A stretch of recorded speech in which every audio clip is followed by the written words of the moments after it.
1970년 아폴로 13호가 달을 향해서 출발했습니다. 원래 계획은 달의 우주비행사들을 착륙시키는 것이었습니다. 그런데 달을 향해서 날아가는 도중에 산소 탱크가 폭발하는 사고가 발생을 했습니다. 그래서 부득이 달에 착륙하는 것을 포기하고 지구로 돌아올 수밖에 없었습니다. 그런데 사고의 규모가 하도 커서 지구로 돌아올 수 있을지도 확신할 수 없는 그런 위험한 상황이었습니다.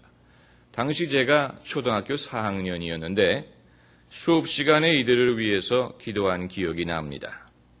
여러 가지 기술적인 문제가 있었지만 그 중에 하나가 우주선의 공기 필터가 고장이 난 것입니다. 그래서 이산화탄소의 양이 점점 많아지기를 시작했습니다. 그대로 두면 우주비행사 3명은 다 이산화탄소 중독으로 죽을 것입니다. 이들은 이 위급한 상황을 지구의 관제센터에 알렸습니다. 이제 우주선 안에 있는 물건을 가지고 공기 정화기를 만들어야 했습니다. 다른 방법은 없었습니다.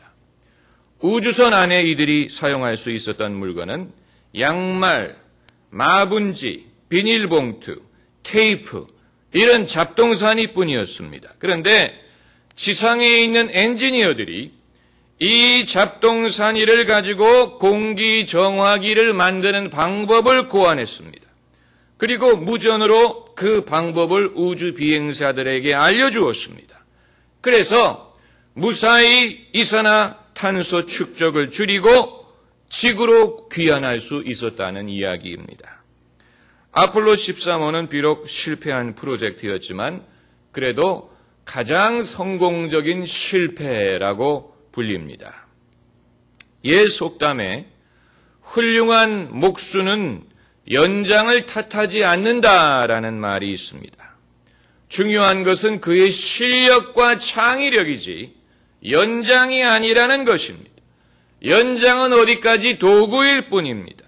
훌륭한 실력을 가진 목수는 가장 기본적인 연장을 가지고도 훌륭한 물건을 만들어낼 수 있습니다. 오늘 성경 본문에서 우리가 발견하는 사실은 다윗의 승리의 비결이 돌멩이에 있는 것이 아니었다는 사실입니다. 이 물맷돌이라는 것은 길가에 널려있는 돌멩이를 말합니다. 다윗이 골리앗과 싸우러 나갈 때 무슨 특별하고 값비싼 무기를 들고 나간 것이 아니고 길가에 누구든지 줄 수 있는 돌멩이 5개를 들고 나갔습니다. 그리고 승리했습니다. 그렇기 때문에 다윗의 승리의 비결은 돌멩이에 있는 것이 아니었습니다. 만일 다윗이 다른 무기를 가지고 나갔더라도 이기는 것은 마찬가지였을 것입니다. 반대로 다른 사람들은 돌멩이가 없어서 다윗과 싸우지 못한 것이 아니었습니다. 사울 왕에게는 갑옷이 있고 노트구가 있고 칼이 있었지만 그는 골리앗과 싸울 엄두를 내지 못했습니다. 그러므로 다윗의 승리의 비결은 다른 곳에 있었다는 사실을 우리가 알 수밖에 없습니다. 우리는 우리의 연장을 탓하는 습관을 버려야 됩니다. 내가 연장이 안 좋아서 환경이 열악해서 이것은 패배하는 사람의 변명일 뿐입니다. 제가 아는 어느 목사님은 어렸을 때 찢어지게 가난했습니다. 책을 사보고 싶어도 살 돈이 없었습니다. 그러나 이 목사님에게는 지식에 대한 갈망함이 있었어요. 그래서 남의 책을 빌려다가 읽었습니다. 그리고는 그 내용을 머릿속에다가 저장했습니다. 왜냐하면 돌려줘야 되는 책이기 때문에 이분이 지식을 얻을 수 있는 비결은 남의 책을 빌려다가 그 내용을 외우는 것밖에 없었습니다. 그런데 수십 년이 지난 지금도 이 목사님이 설교하실 때 아직 어렸을 때 남의 책을 빌려서 외운 내용을 인용을 하신다고 합니다. 그러니까 사람이 배우지를 못해서 하나님을 섬기지 못하는 것이 아니라는 얘기입니다. 제가 아는 또 다른 목사님은 컴퓨터를 다룰 줄을 모릅니다. 연세도 연세지만 원래 컴퓨터의 매력을 느끼지를 못했습니다. 누가 목사님도 컴퓨터를 배워보시지요 하면은 컴퓨터는 성령을 몰라 이렇게 말씀을 하곤 했습니다. 요즘에 인터넷에 들어가면 얼마나 정보가 많습니까? 그러나 이 많은 정보를 얻는다고 해서 더 훌륭한 설교를 할 수 있는 것이 아니라는 것입니다. 설교의 생명은 위로부터 내려오는 성령의 영감에 있는 것이지 정보의 나열에 있는 것이 아닙니다. 제가 몇 달 전에 신앙인의 미천이란 제목의 설교를 한 적이 있습니다. 하나님께서 우리에게 주신 기본적인 미천 중에 하나가 기도할 수 있는 무릎, 또 하나는 하나님의 음성을 들을 수 있는 가슴, 그리고 또 하나는 일할 수 있는 손, 이 세 가지 미천은 부자나 가난한 사람이나 많이 배운 사람이나 배우지 못한 사람이나 모든 사람들이 공통적으로 가지고 있는 기본적인 미천이라고 말씀드렸습니다. 이 세 가지 미천을 잘 활용할 줄 아는 사람이 인생도 성공하고 신앙생활도 성공할 수 있습니다. 반대로 가진 것이 쓸데없이 많은 사람들은 오히려 이 기본적인 미천을 소홀히 여깁니다. 뭐가 너무 많은 사람들, 재주가 많다거나 돈이 많다거나 아는 사람이 많은 사람은 기본적인 미천을 사용하기보다는 자기의 머리를 굴리려고 하고 사람을 의지하려고 하고 재물을 의지하려고 하다가 오히려 실패하는 경우가 많습니다. 우물을 팔 때 한 우물을 파라는 말이 있는데 재주가 많은 사람은 우물을 많이 팝니다. 여기저기. 그러다 보니까 어느 하나도 제대로 못하는 경우가 많습니다. 오히려 재주가 많지 않은 사람이 하나의 일에 충성하기 때문에 거기에서 사람들에게 보여줄 수 있는 열매를 얻는 것입니다. 경주에 흥남빵이라는 빵이 있습니다. 한때는 모든 고속도로 휴게소에서 팔던 빵입니다. 저도 경주에 갔을 때 먹어봤는데 아주 단순하게 생긴 빵입니다. 속에 팥을 넣고 구운 빵입니다. 그런데 전국적으로 인기가 있고 전국에 배달을 합니다. 이 흥남빵 사업을 시작한 분이 장로님인데 어떻게 이 똑같은 사업을 오랫동안 하십니까? 라고 물어보면 할 수 있는 게 이것밖에 없어서 이걸 합니다. 이렇게 대답을 한다고 합니다. 여러분, 할 수 있는 게 많아서 반드시 성공하는 것이 아니에요. 그걸 우리가 알아야 됩니다. 오늘 성경 말씀에서 다윗이 돌멩이로 골리앗과 싸워서 승리한 비결, 그의 승리하는 사람의 차이점을 배울 수 있습니다. 첫째는 인생의 시련에 대해서 낙심하지 않는 것입니다. 32절을 보면은 다윗이 사울에게 고하되 그를 인하여 사람이 낙담하지 말 것이라. 원래 위로를 한다면 임금이 신하를 위로하고 연장자가 젊은 사람을 위로해야 될 텐데 어떻게 된 영문인지 오늘 본문에서는 어린 다윗이 임금에게 말하기를 그를 인하여 사람이 낙담하지 말 것이라 그랬어요. 신앙에는 나이가 없습니다. 사도 바울이 말하기를 너의 연소함을 사람들이 업신여기지 못하게 하라. 그랬어요. 젊은 사람도 신앙으로 말미암은 지혜와 능력과 기름 부음을 소유할 수 있습니다. 그러므로 정신 상태가 중요합니다. 낙심하지 않는 사람에게는 길이 보입니다. 옛말에도 하늘이 무너져도 솟아날 구멍이 있다고 했는데 정신만 차리면 얼마든지 길을 찾을 수가 있게 되어 있습니다. 그리고 둘째는 승리하는 사람은 분명한 대안을 제시할 수 있는 사람입니다. 오늘 본문 32절에 주의 종이 가서 저 블레셋 사람과 싸우리이다 그랬어요.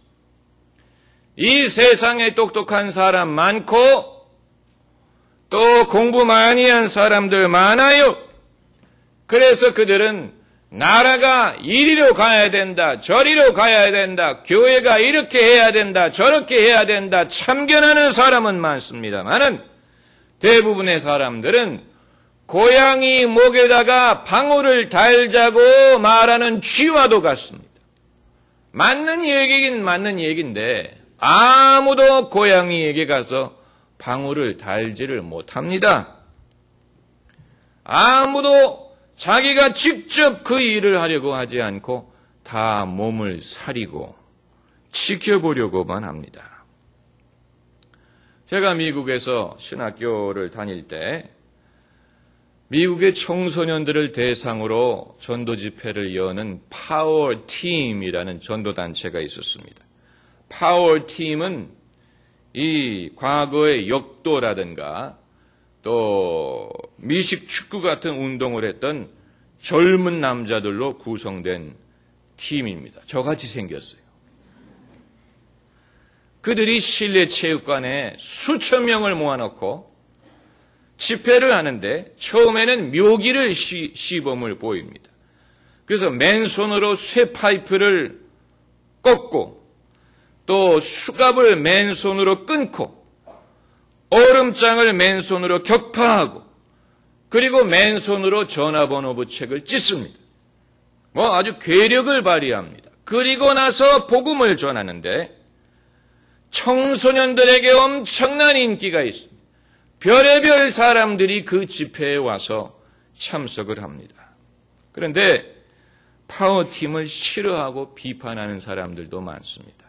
그게 쇼지 무슨 전도 집회냐 이런 식으로 비판하는 사람들이 많습니다. 그러나 파워팀의 답변은 적어도 우리는 복음을 위해서 하는 일이 있지 않느냐? 당신들은 복음을 위해서 무슨 일을 하느냐? 이렇게 물어봅니다. 여러분, 이 세상에 참견하는 사람 많고 잔소리하는 사람은 많지만 정작 하나님의 일에 뛰어들어서 자기의 재능을 가지고 섬기는 사람은 적습니다. 그러므로 우리는 그 사람의 결과를 가지고 판단을 해야 됩니다. 그리고 세 번째로 승리하는 사람의 차이점은 현재의 담대함을 가능하게 하는 과거의 전력이 있다는 사실입니다. 다윗이 어느 날 갑자기 골리앗과 싸우겠다고 나선 것이 아닙니다. 비록 사람들은 알지 못했지만 다윗이 들에서 양을 칠 때 사자나 곰이 와서 양떼를 움켜쥐면 다윗이 쫓아가서 그 양을 구하고 그리고 사자와 곰과 싸워 이겼다 그랬습니다. 한번 상상을 해보세요. 어린 소년이 곰과 맨손으로 싸워서 이기는 타잔과 같은 소년입니다. 이런 경험이 있었기 때문에 골리앗과 싸울 수가 있었던 것입니다. 갑자기 골리앗과 싸우는 것이 아닙니다. 골리앗과 싸우려면 그 이전에 곰과 사자와 싸워서 이겨본 경험이 있어야 됩니다. 감기 걸린 사람을 위해 기도해본 경험이 있는 사람이 암 환자를 위해서 기도할 수가 있는 것이고 예루살렘에서 전도를 해본 경험이 있는 사람이 땅끝까지 예수님의 증인이 될 수가 있는 것입니다. 장교가 승진하는 것과도 같아요. 소대장을 해보고 그리고 중대장, 대대장, 사단장으로 진급할 수 있는 것처럼 신앙도 마찬가지입니다. 작은 일에 충성해 본 경험이 있어야 됩니다. 작은 일에서 승리를 해본 경험이 있어야 됩니다. 작은 일에 하나님의 능력을 경험을 해본 경험이 있어야 큰 일에서도 하나님의 능력을 믿을 수가 있습니다. 왜 사람이 젊었을 때부터 신앙생활을 잘해야 될 필요가 있습니까? 신앙의 경력이 하루아침에 쌓이는 것이 아니기 때문이에요. 신앙의 경력을 쌓는 데 시간이 많이 걸립니다. 그러므로 젊었을 때부터 주님을 섬기는 훈련을 쌓아야 됩니다.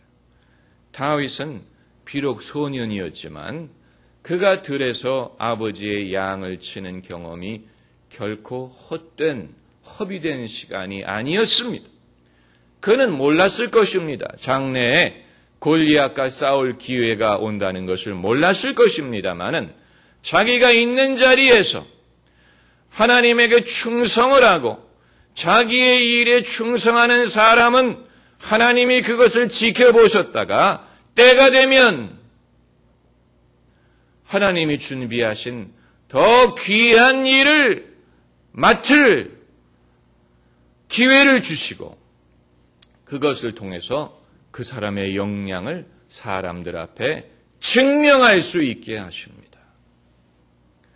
골방에서 하나님의 음성을 들어본 사람이 사람들이 지켜보는 가운데서 하나님의 사심을 증거할 수가 있는 것입니다. 할렐루야.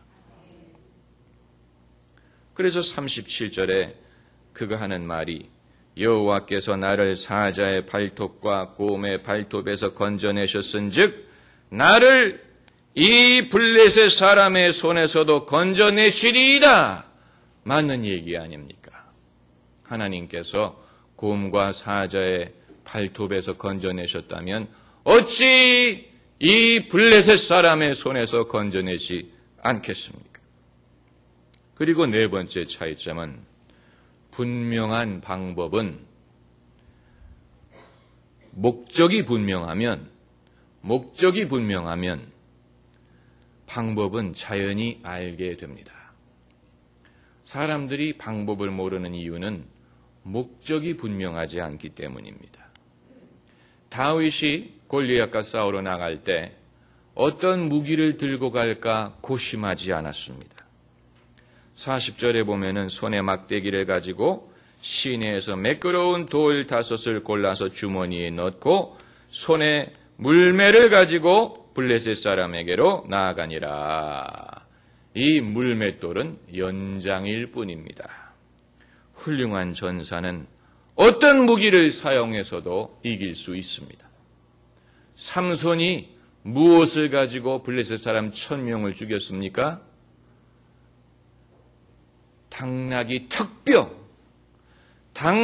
턱뼈를 손에 쥐고 블레셋 사람 1000명을 쳐 죽였습니다.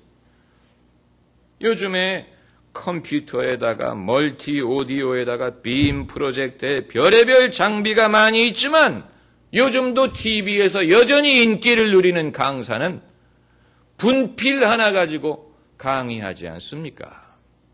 그러니까 자기가 무슨 말을 해야 될지 아는 사람은 도구가 많이 필요하지 않고요. 또 자기가 무슨 일을 해야 될지 아는 사람도 장비가 많이 필요하지 않습니다. 뭘 해야 될지 모르는 사람이 연장 타령을 합니다. 여러분, 은사가 많아야 하나님을 섬길 수 있다고 생각하십니까? 하나님이 은사를 주시지 않아서 섬기지 못한다고 생각하십니까? 그렇지 않습니다. 은사가 많아서 하나님을 섬기는 게 아니고 하나님을 섬기다 보면 은사를 주십니다. 그것이 차이점이에요. 내가 모든 재능과 은사를 소유하고 그리고 주님의 일을 하려고 하지 말고 내게 있는 것을 가지고 섬기는 것이 중요합니다. 작은 일에 충성해야 됩니다. 그러면 하나님께서 큰 일을 맡기십니다. 우리가 분명히 알 것은 성경에 등장하는 믿음의 사람들이 우리와 환경이 다르지 않았다는 사실입니다. 그들도 우리와 똑같은 연장과 미천을 가지고 주님을 섬겼습니다. 기도, 하나님의 말씀, 성령, 사랑, 믿음, 인내, 절제, 우리와 똑같은 것을 가지고 주님을 섬기고 사명을 감당을 합니다. 그러므로 우리도 마찬가지입니다. 내게 어떤 특별한 무엇이 있어야 성공할 수 있는 것이, 승리할 수 있는 것이 아닙니다. 이미 그리스도인으로서 승리할 수 있는 가능성은 우리 모두에게 열려 있습니다. 다만 이제 우리가 믿음의 눈을 떠서 그것을 바라보아야 될 것입니다. 기도하십시다.